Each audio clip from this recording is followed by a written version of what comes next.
Саламатсыңар, урматтуу жолдоштор. Бүгүн биз силер менен кайрадан кыргыз элинин Манас баатырдык эпосу жөнүндөгү көрсөтүүлөрүбүздү улантабыз. Мен силерге мурда айткандай, мен Сагынбай Оразбаковдун варианты негизинде 5 томдуу кара сөз тилинде Манас романын жазганмын. Мына бул романдар силердин алдыңарда турат. Мен бул китептердин баарын Кыргыз Республикасынын Билим берүү жана Илим министрлигинин алдындагы Билим берүү академиясынын текшерүүсүнөн көрүп, азыркы учурда бул китептердин баары орто мектептердин кыргыз адабияты программасына Манас эпосун окуп үйрөнүүдө кошумча окуу куралы катары сунушталган. Ошондой эле мен эпосту үйрөнүү балдар үчүн жеңил болсун деп, атайын 8-11 класстын окуучулары үчүн мындай кылып Манас эпосу боюнча жумуш дептерлер түзүп чыктым. Бул дептерлер дагы Билим берүү академиясы тарабынан мектептердин программасына киргизилген. Биздин баатырдык эпосубузду мындан ары жайылтуу максатында мен азыр 3 жылдыктын 2 бөлүгү болгон Семетейдин үстүнөн иштеп жатам жана азыр 1 том романды бүтүп азыр Семетейдин 2 том романын үстүнөн иштеп жаткан мезгилим. Биздин Манасыбыз көбүрөөк эл таанылсын деп мен мындан тышкары Манас романымды 5 том толук боюн орус тилине которуп, 2 тилдеги варианты тең атайын интернет сайт ачтым. epos-manas.com деп. Ошол сайтка сатуу үчүн коюп койдум. Кимде ким кааласа, китептерди ошол жерден сатып алса болот. Мындан тышкары мен эпосубузду дагында жайылтуу максатында ушул видеороликтеримди кыргыз жана орус тилдеринде чыгарып жатам күн сайын. Орус тилиндеги видеороликтер дүйнө жүзүнүн 112 тилиндеги субтитрлер менен коштолууда. Мунун өзү бул Манас жөнүндөгү түшүнүктү дүйнөнүн ар бир жашоочусу өзүнүн эне тилинде же өзү жакшы билген тилде тааныша алат дегенди билдирет. Ошондуктан мен силерден суранат элем, бул биздин видеороликтер жөнүндө кабарды өзүңөрдүн алыскы, жаккы, чет мамлекеттерде жашап жаткан тууган уруктарыңарга, тааныш билиштериңерге, дос жарларыңарга айтып койсоңор, Манас эпосун жайылтууга өз салымыңарды кошкон болот элеңер. Мына мен кыскача айтайын дегеним ушул эпос жөнүндө, Манас роман жөнүндө эми рухсатыңар менен мен өзүмдүн романымды улантсам. Кызгыч куш көп ызылдай бербе, деди Алмамбет. Сен канаттуудан жалгыз болуп, какшыган чөлгө бүтүпсүң. Мен болсо элдердин арасында жалгыз болуп, кайры жок элге бүтүпмүн. Сен көп ызылдай бербе. Уягыңды билдирейин деген ниетим жок. Өзүм араңдан зорго тирүү жүрөмүн. Ушул жерде өлүп калсам, мени издеген киши дагы болбойт. Артымда жаным бар түгүл. Улуп кала турган итим жок. Айбандан жалгыз гана өзүм минип жүргөн атым. Андан тышкары ушул Кудайга айта турган атым бар. Ошондуктан жолума чыгып торгобу. Мени айдарткандын көкчөсүндөй жалгызсың деп кордобу. Бул сөздөрдү айтып бүткөндө шылдыңдагандай ызгычага күбөлөнүп келип тийгенде ачкачылыкта араңдан зорго турган Алмамбеттин ачуусу келди. Бирикем дүйнө деп кайгырды баатыр. Мен мурда ким элем, азыр ким болдум? Кытайдын килейген кандыктардын бирин башкарган соорондуктун баласы элем. Кийин өзүм кан болдум. Эми көрбөйсүңбү? Бийлиги, байлыгым жок, Айтылада жалғыз жүремін. Атам мен дұшман көріп қуып жіберді. Шенген қазақтарым мен өлтіруге әрекет қылышты. Кеміне қайдағы бір ызғыш құш қой десем болмай қатылып жатады. Hayvan болса да еш нәрсем жоқ екенін, ешкім емес екенімді түсінген ұқсайды. Кедейді ат үстіндегі ит қабат деген Шүтірбаева. Қайраға чабуға әрекет қылған ызғышының ұшып келе жатқанын көрген Алмамбет шиырала түсті. Жоқ ызғыш, саған жем болып бермеймін. Көкшеге қазақтарға алым жетпесе да, сенде құшқа алым жетеді. Сені өлтіріп сазайыңды беремін деп ашуланған батыр қолым соғынан оқты алып, ызғыш құшты атып жіберді. Оқ ызғыштың қанатын сындырып, аның жанын тындырды. Ағаш апарған Алмамбет көру үшін еңіліп, құшты қолына алды. Дегенде ашуысымен ызғышты өлтіріп салайын деген батыр аның кейішті алын көріп, аға ұрды.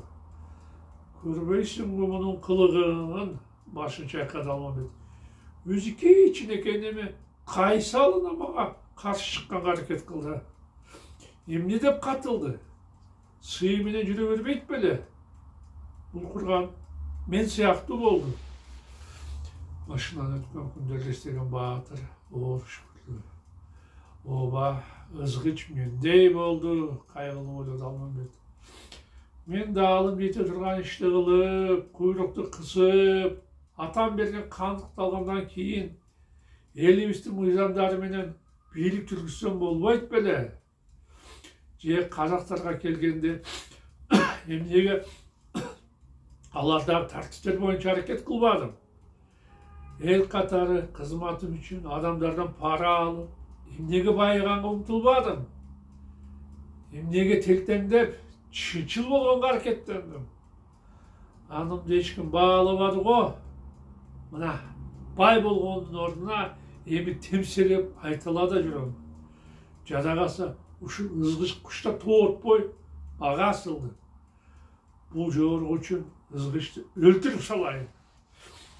Біраздан кейін Алмамбет бұл ниетіне қайтты. Жоқ деп ойлады батыр. Мен адам баласымын, жаратылыштың падышасымын. Бұл болса ақылы, есі жоқ бір құш. Маға қатылды деп, ашу үстінде аны өлтіріп салғаным жарабайды. Жақшылық қылып, қанатын байлап, оны ұшырып жіберейін. Ызғыштың қанаты сынып, бұл кетерге алғалбаптыр.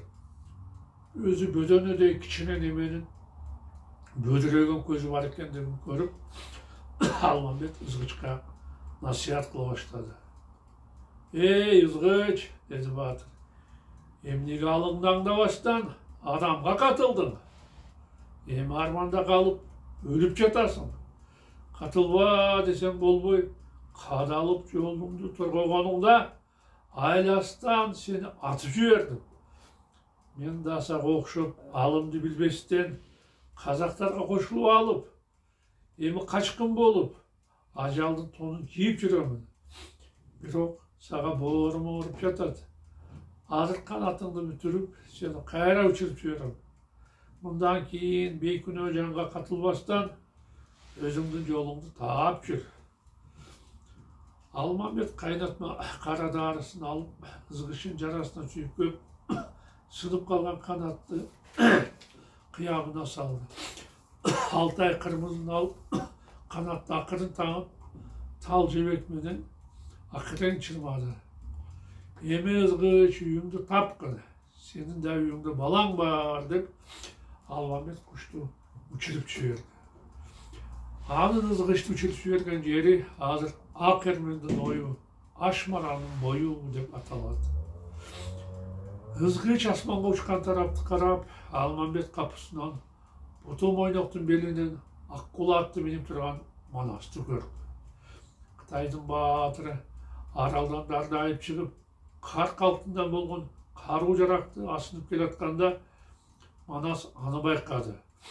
Тегеректі арқардан бөлек айбан болмысы, адамдар мал жайып жүрбесі, Kaydan çıkan çoğuçun Bahtır oldu. Dip tangandı Manaz. Bahtır baykasa, özü düğü bir toğday bolğon. Padişahlık körkü var. Kayratına can turguz. Kanga layıktı. 28 yaşta Almanbek'tin atının boynu bir kulaç. Hayvandan türlü göründü. Al ança adamdı. At tonu men jutkanda türü var ekenini düşüngön. Manaz özünçe oylandı. Kuday bana çındap şarap beriptir. Düşündü körgön. Tapkan kılıçım, yoldoşum, yolborsum. Uşul Almanbek bulsa gerek. Almanbek emey kim bu? Bunday tüstü, körktü jigit bir gana Almanbek boluşum dep Manaz artına kayra tartıp kabakka kirdi. Atı men çağıp ketip baratkan Bahtır Kıtay'dın zırk kelbetine bağa berdi. Almanbek'ten kıran er, alыс kışta oyloğun akılman ekeni üstünden körünüp turat dep oylandı Manaz.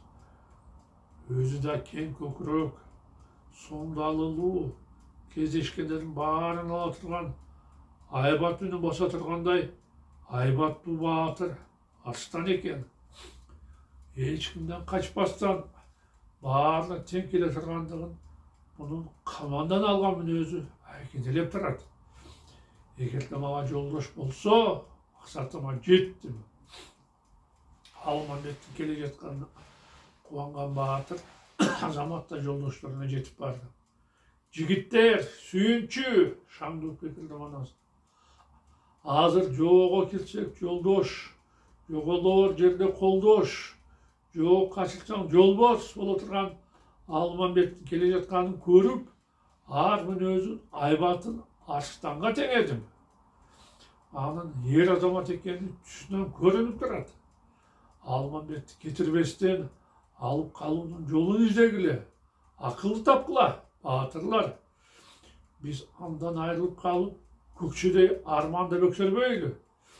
Eğer de Almanbek özörlükçe jaman iş kılsa, kirtebestten, keçirip, öçeşpöy, anı batıra turgan ardı uvada kılıla.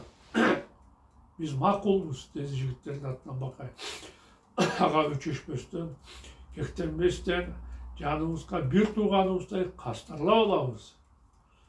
Андай olsa Aşmaran'ın oyunda, Akermen'in oyunda beş Bahtır atlanıp çıkıp Almanbek'ti kelip turgan jolunda tursun, buyruq berdi Manaz.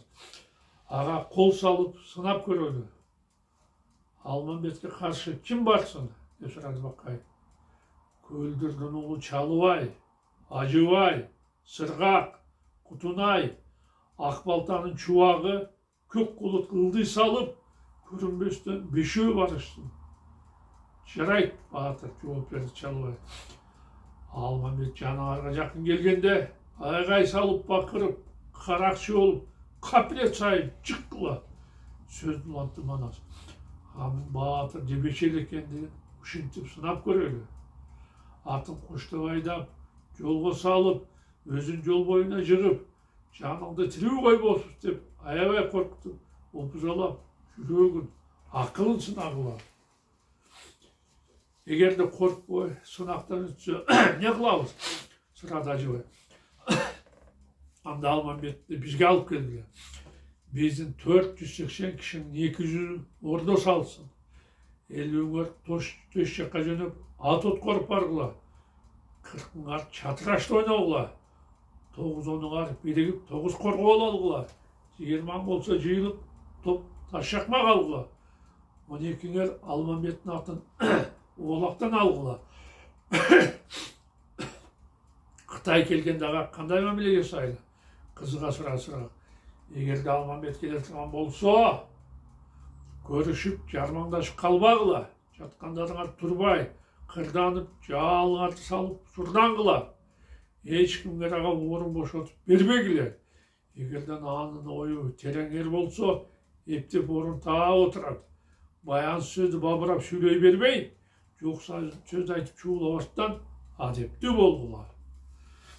Урматтуу жолдоштор, биздин убактыбыз соңуна жетти. Мен силер менен коштошомун. Кайрадан жолугушканча саламатта калгыла.